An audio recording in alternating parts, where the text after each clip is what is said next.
Hello friend, मैं आनंद राज। आप सब के भी देखिए, जो नया नियमावली जो आने वाला है, समझे, अब समझिए कि अंतिम चरण में है और इसको कैबिनेट में भेज दिया गया है पास करने के लिए। और बोला गया है कि देख लीजिए, यहाँ लिखा भी है कि होली से पहले तक, लिखा है यहाँ पर देख लीजिए कि होली से पहले कैबिनेट के हर हाल में शिक्षा नियमावली हरी झंडी दे देगी। समझ गए। और देखिए, एक और चीज़ आपको समझाते हैं कि इसका मतलब क्या है कि शिक्षकों के 50% पद होगी सीधी भर्ती नियुक्ति, और बाकी जो पद होगा वो प्रमोशन से भरा जाएगा, पदोन्नति से। समझे। तो ये चीज़ समझाते हैं दोनों चीज़ में क्या अंतर है। और आपका जब कैबिनेट से जब नियमावली पास हो जाएगा तो उसके बाद आपका तब वैकेंसी आएगा। पहले देखिए, जो लोग सोच रहे हैं कि हम लोग बहाली में आएंगे, कि जैसे 21-23 सेशन वाले हैं, चाहे जो लोग सीटेट दिए हैं इस बार, तो सोच रहे हैं सीट से पहले आएगा तो फिर नहीं होगा। देखिए, ऐसा कोई बात नहीं, अभी टाइम है थोड़ा, समझे। अभी आपका अभी कैबिनेट से पास होगा नियमावली, फिर उसके बाद बहाली पर नोटिफिकेशन वगैरह आएगा, तो ये थोड़ा टाइम लगेगा। तो जो लोग सीटेड दिए उन लोग तो आ ही जाएंगे। और 21-23 वाले के लिए बार बार बोल रहे हैं कि जब नोटिफिकेशन आ जाए, जब भी नोटिफिकेशन आ जाए उस समय तक आपका बीएड और सीटेट क्लियर होना चाहिए, तभी आप डाल सकते हैं, नहीं तो फॉर्म नहीं डाल सकते। इतना समझिए, सिंपल। अब देखिए, यहाँ लिखा है कि 7वां चरण शिक्षक नियमावली को शिक्षा मंत्री ने दे दी हरी झंडी, प्रक्रिया अंतिम चरण में, यानी कैबिनेट से पास होगा वो चीज़ लागू हो जाएगा। समझ गए। लिखा है, आप देखिए इसका मतलब क्या होता है कि 50% जो सीट होगा, जैसे मान लीजिए 1 लाख सीट आया, तो 50,000 उसमें सीट जो भरेगा वो बहाली से होगा, जिससे हम लोग का जो मतलब नया जो है स्टूडेंट, जो आपका जो सीटेट बीटेट पास करके जाएंगे, तो इसको सीधी नियुक्ति हो गया। और 50% जो होगा वो मान लीजिए कोई प्राथमिक विद्यालय के टीचर है तो उनको प्रमोशन करके मध्य विद्यालय के टीचर बनाया जाएगा। जो मध्य विद्यालय के होंगे, मिडिल स्कूल के से हाई स्कूल का योग्यता रखते होंगे, तो उनको प्रमोशन दिया जाएगा। समझ गए। जैसे मान लीजिए कोई आदमी का बहाली जब हुआ तो उस समय मान लीजिए वो बीएड नहीं किए थे, बाद में बीएड किए, ग्रेजुएशन भी है, तो उनको प्रमोशन कर दिया जाएगा।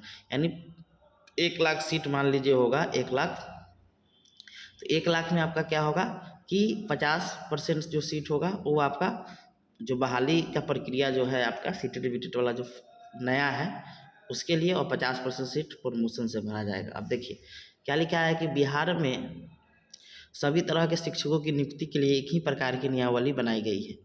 यानी कहने का मतलब क्या हुआ कि वो नया जो बीएड डीएलएड जो किए हुए हैं, जो नया है, जो टीचर में नहीं बहाल, जो मतलब टीचर नहीं है, उनके लिए भी वही बहाली रहेगा, सॉरी नियमावली रहेगा। और जो लोग जॉब में है, समझ गए, तो जो लोग जॉब में है तो उनके लिए भी वही नियमावली रहेगा, उतना योग्यता रखते होंगे तो उनका भी प्रमोशन किया जाएगा। समझ गए। तो वही लिखा है कि बिहार के सभी तरह के शिक्षकों की नियुक्ति के लिए एक ही प्रकार की नियमावली बनाई गई है। शिक्षा मंत्री प्रोफेसर चंद्रशेखर ने शिक्षकों की नियुक्ति प्रक्रिया से जुड़ी नियमावली के विभागीय प्रस्ताव को हरी झंडी दे दी है। प्रस्तावित नियमावली की खास बात यह होगी कि रिक्त पदों में 50% पद प्रमोशन यदि पदोन्नति से भरे जाएंगे। साथ ही प्रस्तावित नियमावली में अर्जित अवकाश दोगुना कर दिया गया, यानी जितना छुट्टी मिलता था उसका दोगुना कर दिया गया। समझ गए। शिक्षा मंत्री की अनुमति के बाद औपचारिक मंजूरी के लिए यह प्रस्ताव समान प्रशासन, वित्त और विधि विभाग को भेज दिया गया है। उम्मीद जताई जा रही है कि होली से पहले कैबिनेट हर हाल में शिक्षक नियमावली हरी झंडी दे देगी। जानकारी के मुताबिक नियमावली में नियुक्तियों और प्रमोशन के अलावा सेवा शर्तों पर विशेष रूप से फोकस किया गया। प्रमोशन के संदर्भ में शिक्षा विभाग ने निर्णय लिया है कि 50% पद प्रमोशन से भरे जाएंगे। उदाहरण के लिए माध्यमिक शिक्षकों को उच्चतर माध्यमिक शिक्षकों के रूप में पदोन्नति दी जाएगी। तो इसी तरह प्रारंभिक स्कूलों में कक्षा 1 से 5 तक वरिष्ठ शिक्षकों को मध्य विद्यालय के शिक्षक के रूप में पदोन्नति दी जाएगी। इन सभी रिक्त पदों पर 7वें चरण में नियुक्ति निकाली जाएगी। अब देखिए, ऑनलाइन आवेदन तो आपको पहले भी बताए थे कि सेंट्रलाइज तरीका से एक बार आवेदन कीजिए और सभी जगह आपका हो जाएगा। घर घर हर जगह जाकर नहीं करना, हर नियोजन इकाई में। लिखा है कि नियुक्ति प्रक्रिया में पंचायती राज संस्था को पूरी तरह से अलग कर दिया गया है। यानी इसमें उनका मुखिया जो अथी से जो थे मुखिया सब, ये सब को हटा दिया गया है। समझ गए। केंद्रीकृत सिस्टम के तहत ऑनलाइन आवेदन लेने की व्यवस्था की जा रही है। आवेदकों को केवल एक आवेदन देना होगा। उनकी उम्मीदवारी उनके दिए गए विकल्पों के अनुसार सभी जगह होगी। प्रस्तावित नियमावली में एक ही जिला स्तरीय संवर्ग होगा, यानी काउंसलिंग वगैरह। नई नियमावली में सेवानिवृत्ता एवं वेतन संरक्षण का स्पष्ट प्रावधान किया जा रहा है।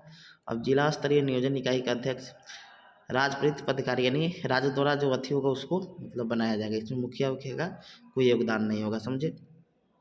पहले 120 छुट्टी मिलता था, अब 240 मिलेगा। लिखा है इस तरह शिक्षकों को प्रोत्साहित करने के लिए प्राथमिक से लेकर उच्च माध्यमिक स्कूलों में वित्तीय उन्नयन का प्रावधान किया गया है। वित्तीय उन्नयन की समावधि 10 और 20 वर्ष रखी गई है। प्रस्तावित नियमावली में शिक्षकों को अर्जित अवकाशों की संख्या 240 कर दी गई है, 120 से 240।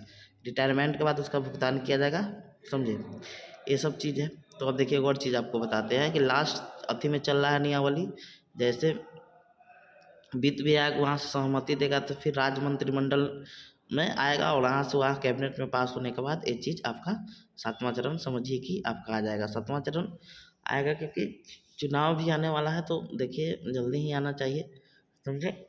लेकिन जब तक नियमावली नहीं आएगा तब तक नोटिफिकेशन का कोई उम्मीद नहीं है, तो इसलिए नियमावली आएगा उसके बाद सब चीज़ हो। Thank you.